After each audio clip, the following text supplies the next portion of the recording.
Hi viewers, welcome to 70mm by SS Media. Top హీరోల మధ్య పోటీ ఎప్పుడూ ఆసక్తికరంగానే ఉంటుంది. వారి సినిమాలు ఒకే టైంలో రిలీజ్ అయితే ఆ ఆసక్తి పీక్స్కు వెళ్తుంది. ఎవరు గెలుస్తారా అనే ఉత్కంఠత అందరిలో పెరగడం చాలా కామన్. అలా ఒకేసారి ముగ్గురు అగ్ర హీరోలు బాక్సాఫీస్ వద్ద తలపడితే అది ఎంత రంజుగా ఉంటుందో, ఏ రేంజ్లో ఉంటుందో చెప్పడానికి మాటలు చాలవు.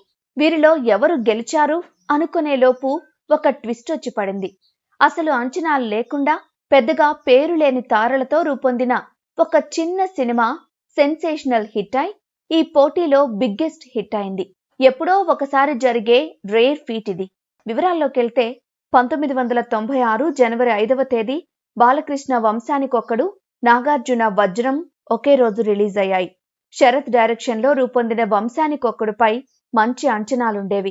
అంతకుముందు బాలకృష్ణ నటించిన టాప్ హీరో మాతో పెట్టుకోకు నిరాశపరచడంతో ఈ మూవీపై అభిమానులు చాలా ఆశలు పెట్టుకున్నారు. వజ్రం మూవీపై అయితే హై ఎక్స్పెక్టేషన్స్ ఉండేవి. మంచి ఫామ్ లో ఉన్న ఎస్వి కృష్ణారెడ్డి డైరెక్షన్ కావడం, పీక్ స్టేజ్ లో ఉన్న నాగార్జున ఇమేజ్. సో అప్పట్లో ఇది బిగ్గెస్ట్ హైప్డ్ మూవీ. వారం తర్వాత ఈ ఇద్దరికి పోటీగా విక్టరీ వెంకటేష్ ధర్మచక్రం వచ్చేసింది. వెంకటేష్ ఒక పవర్ఫుల్ లాయర్ పాత్ర కావడం, భాషా సినిమాతో మోస్ట్ వాంటెడ్ డైరెక్టర్ గా మారిపోయిన సురేష్ కృష్ణ దర్శకత్వం వహించడంతో ఈ సినిమాపై కూడా మంచి అంచనాలుండేవి.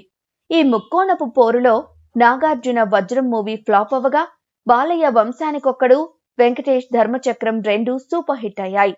అయితే ఈ మధ్యలో అంటే జనవరి 12వ తేదీ కె రాఘవేంద్రరావు గారి డైరెక్షన్ లో అప్పటికి అంతగా పేరులేని శ్రీకాంత్, రవళి హీరో హీరోయిన్స్ గా రూపొందిన పెళ్లి సందడి విడుదలైంది.